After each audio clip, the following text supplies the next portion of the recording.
apa ya, ketegasan lah, kedisiplinan dari bidang Satpam PS. Jadi dia pernah ikut ke bagian pengamanan pondok pesantren kan ya. Iya. Nah, jadi di satpol gitu, di satpol PP. Bukan satpol PP, satpol PP mah satuan.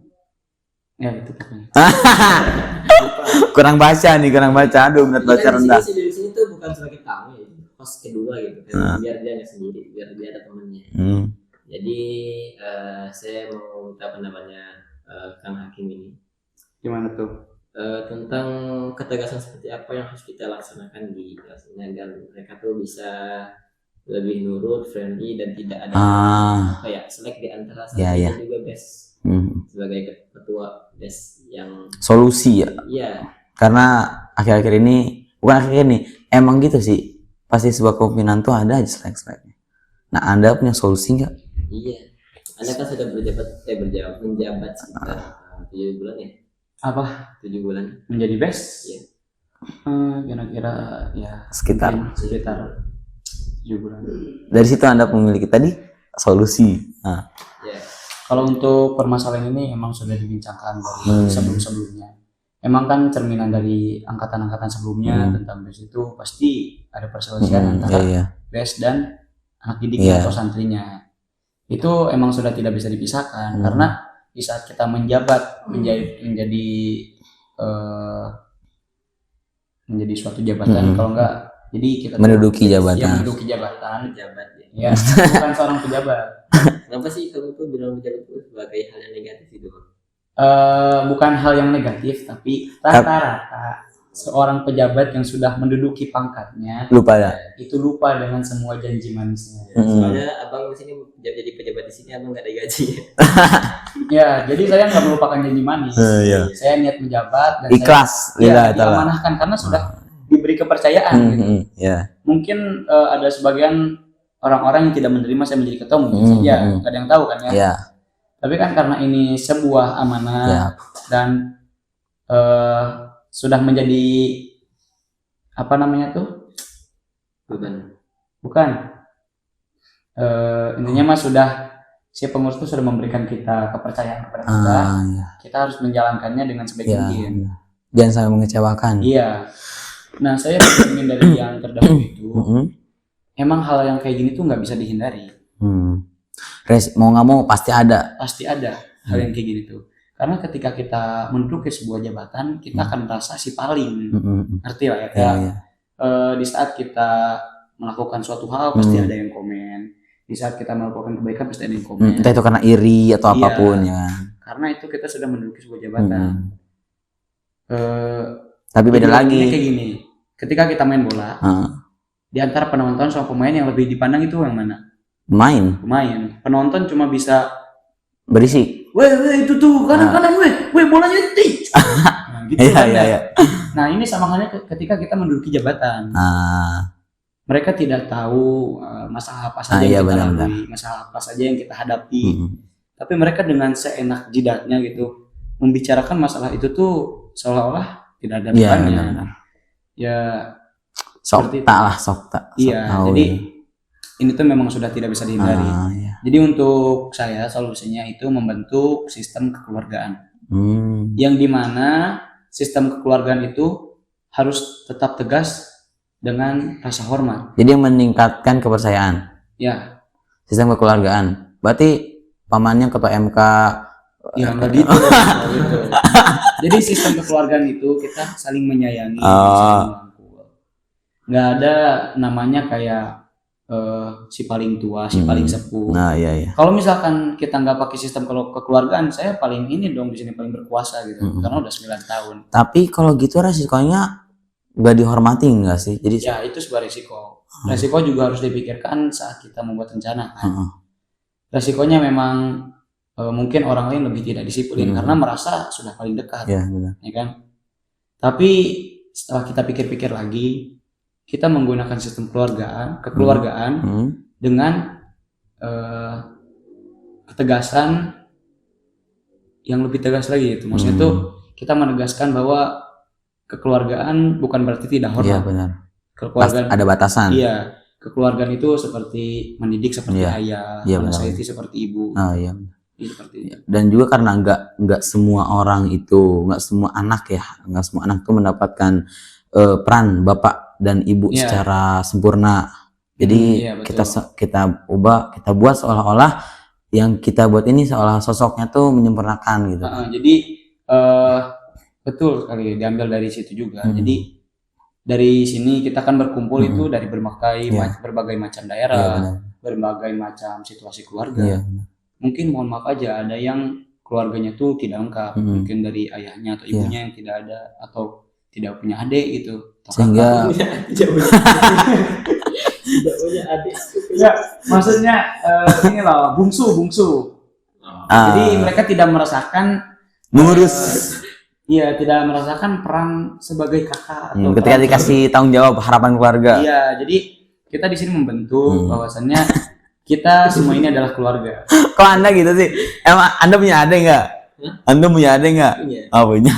Ya udahlah. Terus Anda ketawanya kenapa? Kalau tidak punya adik itu kita komennya ke Facebook, saya orang tua. Ya itu. Gini lah, maksudnya kan ketika misalnya tadi kan nggak punya adik nih. Nah, kita punya adik kelas, kita berarti kalau misalnya gue pengen punya adik, harus membuat Tuhan ini percaya kalau misalnya gue layak dapat adik, latihan di pondok, baru deh bibitnya bisa berbuah gitu. Jadi nanti pas sudah pulang nih tiba-tiba ada udah siap. Iya gitu. Jadi di sini kayak jauh-jauh mikir. jangan aduh Anda ini. Jam berapa sekarang?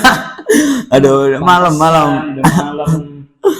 Lah, lanjut. Tadi ya mengcover sosok yang kehilangan. Mengcover sosok yang sudah tiada atau mungkin mereka hanya bisa mengenangnya gitu. Dan mereka tidak bisa merasakan rasa hangatnya keluarga. Jadi kita benar-benar merangkul semua orang yang ada di sini, dari orang yang bermasalah, yang tidak bermasalah, orang yang pintar atau tidak pintar, kita tidak peduli sama itu. Orang yang beruang atau tidak beruang, kita tidak peduli. Rata. Anda tidak peduli. Maksudnya Anda tidak peduli dengan orang yang beruang. Itu mah belakang. Nggak usah dibahas. Itu jangan disebut di sini. Kita bisa ngobrol nanti habis ini. Lu punya duit, lu punya itulah intinya. Udah belakang.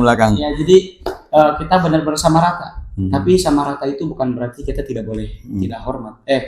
Tidak boleh tidak hormat. Tidak boleh ini tidak boleh tidak mengetahui batasan. Iya, bukan berarti kita sama rata itu bisa nggak semua keadilan itu sama intinya. Ya, bisa seenaknya kita melakukan hal yang tidak sopan atau hal yang tidak baik karena dengan alasan kita sama rata. Iya. Tetap menghargai. Kita kan sama rata. Lu ngapain marahin gua? Iya, kita tetap menghormati, menghargai, dan kedisiplinan pun tetap ditegaskan. Jadi di situ alhamdulillah ya, nggak semua orang memiliki pola pikir begitu loh. Karena kadang orang tuh duit, yang punya duit lebih diperhatikan, yang nggak punya duit bodo amat tadi, lebih dimanfaatkan lah tadi. Tapi karena sandarannya keikhlasan, ketulusan, jadi poin-poin tadi tuh, energi tadi tuh nggak mempan untuk orang-orang yang memiliki pola pikir seperti ini gitu. Ya, insyaallah. Insyaallah. Semoga istiqomahkan. Amin. Lebih memprioritaskan kebersamaannya. Iya. Jadi yang nggak punya duit kita bantu, yang punya duit kita minta. Nah, iya dong. Iya, kita berbagi. Bukan minta tapi berbagi. Jadi maksudnya kesedekah. Iya. Berpahala. Nah, itu makanya kenapa Islam tuh bukan berarti Islam nih lu Islam lu kaya, enggak. Ada sahabat Nabi yang dulunya sebelum masuk Islam kaya banget. Masuk Islam, orang tuanya tahu, semua fasilitas diambil, dia jadi orang miskin. Kenapa kok gitu? Katanya Islam tuh menyejahterakan, membuat orang senang. Cuma nggak gitu. Ketika ada orang dalam keadaan miskin, keadaan kaya, itu kan sebuah takdir ya. Oleh karena itu, takdir itu dimana menjadi ladang. Yang miskin dikasih ladang supaya kamu bersabar, yang kaya dikasih ladang supaya kamu berbagi. Makanya tadi saling mengcover satu sama lain, gitu. Nah, hal seperti itulah yang jarang banget orang-orang sadar kadang. Untung ada beberapa orang sadar ya. Iya, alhamdulillah. Karena bukan saya ini lebih ke tersadarkan. Jadi mungkin ada sebagian orang yang sadar dalam hal itu tuh karena mungkin pengalamannya di saat ya masih kecil, tidak punya sosok dan tidak punya orang yang bisa merangkulnya atau tidak bisa mengcovernya. Jadi dia merasa lebih sakit dan dia nggak mau bahwa ketika orang lain merasakan seperti itu, dia nggak mau melihat orang tersakiti dengan masalah yang sama gitu. Kalau misalkan setidaknya kita tahu itu masalah, kalau misalkan kita tahu itu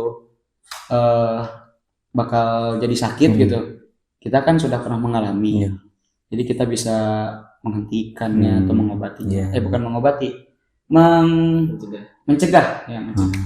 Lebih baik mencegah kan daripada mengobati. Iya. Itu kata-kata COVID ya. benar.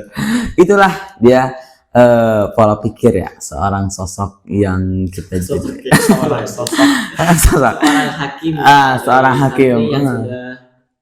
Oke, sudah berada di penghujung acara. Di penghujung ya karena udah malam ya.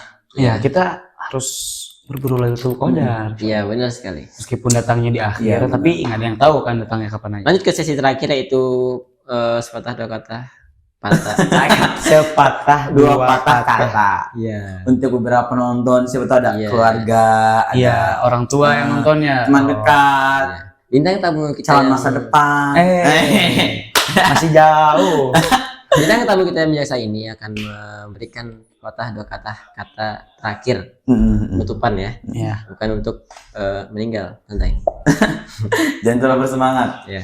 Lalu silakan boleh Ustaz Hakim rahimahullah taala. Bismillah, assalamualaikum warahmatullahi wabarakatuh. Formal banget sih. Oh iya. Aja. Kan bijaksana. Bijaksana, hakim. Untuk teman-teman yang saya cintai dan saya hormati kan Allah Subhanahu wa taala. Mungkin di luaran sana banyak orang yang keluarganya tidak lengkap atau keluarganya tidak ditakdirkan untuk lengkap. Jangan berpikir bapak saya nggak ada, mungkin Allah nggak sayang gitu karena bapaknya ditinggal duluan, karena bapaknya pergi duluan. Itu tuh pertanda bahwa Allah tuh lebih yakin bahwa kamu tuh lebih kuat dibanding yang orang kira. Dan kenapa Nabi orang tuanya dipanggil terlebih dahulu itu karena Allah takut ketika Nabi memiliki kedua orang tua, Nabi lebih baik memilih kembali kepada orang tua dibandingkan kepada Allah. Jadi untuk kalian yang di luar sana yang mungkin orang tuanya yang ada yang dipanggil duluan atau dari kerabat, teman terdekat yang dipanggil terlebih dahulu, janganlah bersedih. Kita cukup banyak-banyak berdoa, banyak-banyak bersyukur karena kita masih diberikan kehidupan yang sehat, kehidupan yang layak. Bayangkan saja di luaran sana banyak orang-orang yang sangat memimpi-mimpikan kehidupan yang nikmat seperti kita, sangat menginginkan kehidupan yang santai seperti kita. Jadi untuk para penonton, tetap semangat dalam menjalani hidup, tetap berusaha, tetap berpikir dengan luas. Jangan sampai kalian berpikir hal yang tidak-tidak gitu. Apalagi gitu pokoknya. Itu untuk penonton.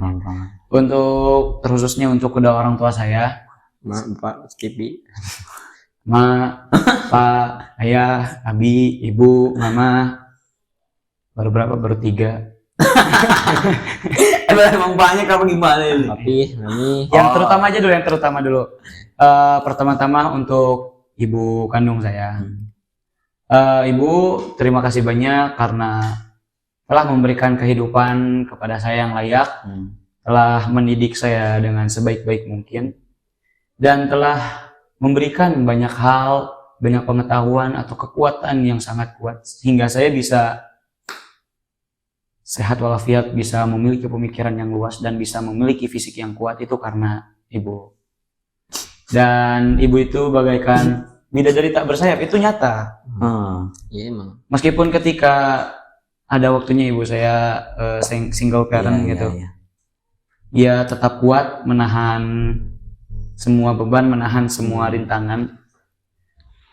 ia tetap kuat memegang 4 anak dengan sendiri.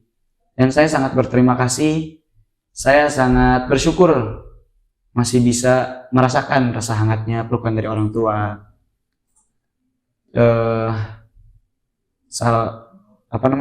Mencium kening orang tua, dan saya juga masih bisa bersyukur saya bisa melihat orang tua saya sehat walafiat. Dan untuk ayah tiri saya, Abi, terima kasih telah menerima sosok ibu yang memiliki trauma, mungkin yang bisa dibilang, yang memiliki sifat yang mungkin Abi nggak suka. Tapi kakak sangat berterima kasih sama Abi bisa menerima seorang ibu yang memiliki anak 4. Dan Abi masih kuat sampai sekarang meskipun sudah banyak kejadian yang membuat Abi mungkin ingin berpisah, bercerai. Tapi kakak berharap Abi tetap kuat sampai akhir hayat karena Allah, bukan hanya karena cinta biasa. Dan ketiga, untuk ayah kandung saya terima kasih telah membuat terima kasih ayah kandung yang telah mendidik saya menjadi pria yang keras, menjadi pria yang tangguh, yang telah mendidik saya bahwasannya kerja keraslah maka kita akan berhasil. Ya, gitu. Berarti dari backgroundnya juga bukan seorang yang bukan kertas tapi keras. Iya. Oh. Emang backgroundnya seperti itu. Ya, jadi teman-teman, sosok yang backgroundnya, image keluarganya mungkin tidak baik-baik saja, tapi bisa hal seperti itu bukan dijadikan sebuah keluhan, tapi dijadikan modal untuk melatih pikiran dan melatih diri sendiri sehingga jadi sosok seperti ini. Ya, meskipun mungkin naik turun perjalanannya. Iya, naik turun. Cuma di saat kala kita turun, jangan sampai kita berpikir ingin menyelesaikan hidup. Iya, benar. Karena sepecundang-pecundangnya pria, ketika ia sudah di titik terendah dan ia berpikir untuk melakukan hal yang enggak. Iya. Malah titik terendah itu bisa jadi titik paling dimana kita bisa langsung naik ke atas. Malah itu menjadi titik yang pemicu, pemicu untuk kita meledak ke atas. Iya. Jadi disyukuri titik terendah tersebut, maka kita akan mendapatkan permennya dari titik terendah itu. Cukup kita introspeksi, terima, syukuri, dan kita perbaiki. Insya Allah ketika kita sudah terbiasa menjadi titik terendah, kita akan sukses. Itulah dia dua patah kata untuk kesayangan seorang sosok bernama Hakim. Satu lagi nih. Oh, masih ada. Mamah tiri. Boleh. Udah jadi. Untuk mamah tiri saya terima kasih karena telah mengubah pola pikir seorang ayah saya yang wataknya keras kepala, yang memiliki ego yang besar. Dan terima kasih sudah menjadi mamah tiri yang pengertian. Mungkin sudah banyak mamah tiri yang saya kenal, tapi ini yang paling spesial. Spesial. Iya. Karena ia paham situasi kondisi dan hukumnya di saat seorang ayah itu meninggalkan anaknya. Masya Allah. Berarti masih mikirin pihak lain ya? Iya. Dia tidak memikirkan bahwa dirinya memang membutuhkan uang, tapi keluarga engkau lah yang lebih membutuhkan uangmu karena kewajibanmu menafkahi seorang anak. Seorang ayah kepada anak maksudnya gitu. Berarti kayak dapat emas nggak sih? Iya, jadi sudah kita sudah macul gitu, batu mulu, yang akhirnya mendapatkan emas. Mungkin di sini titik paling bahagia saya. Itu mamah tiri antum. Iya, karena bisa membuat ayah saya tersadar gitu perlahan-lahan. Ya meskipun belum sepenuhnya, tapi alhamdulillah banget. Terima kasih untuk mamah tiri, dan semoga itu menjadi cinta terakhir ayah saya, dan cintanya bukan hanya sekedar cinta tapi karena Allah sampai akhir hayat. Masya Allah, tabarakallah. Cinta tak hanya cinta tapi cinta karena Allah Ta'ala. Nabahan. Silahkan di walkingnya ini. Itulah dia episode pertama di awal Ramadan kali ini. Ya, episode pertama part 3 ya. Iya. Part 3. Sekian lah.